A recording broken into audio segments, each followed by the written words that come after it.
costume for Jaden. She also invited 8 of our son's closest friends, the kids he truly connected with from school and his Lego class.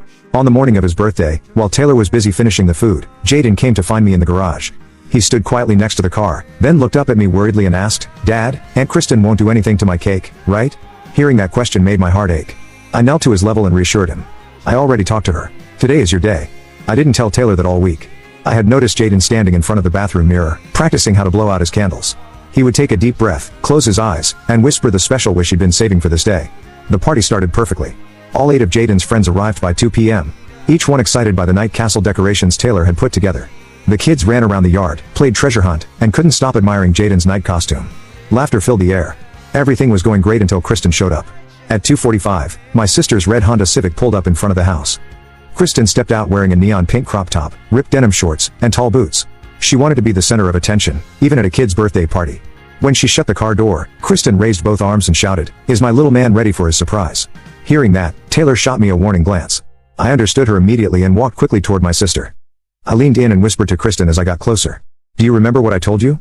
Right away, Kristen waved her hand casually and replied, "You worry too much. I want to say happy birthday." After her response, I nodded and decided to watch her closely for the rest of the party. 1 hour later, the cake cutting was the most crucial part of the party. Taylor brought out the beautiful chocolate castle cake and placed it on the decorated table in the yard. 8 kids gathered around Jaden, their eyes lighting up as they saw the sugary masterpiece. Jaden stood before the cake, his face glowing with the happiest smile I had ever seen. Taylor lit 11 candles, and all his friends started singing, "Happy birthday to you." The voices of the 8 kids blended into the sweetest chorus. Jaden closed his eyes, ready to make the special wish he had been practicing all week. Just as Jaden took a deep breath to blow out the candles, I saw a flash of pink rushing in from behind. Before I could react, Kristen had charged forward and shoved Jaden's face straight into the castle cake.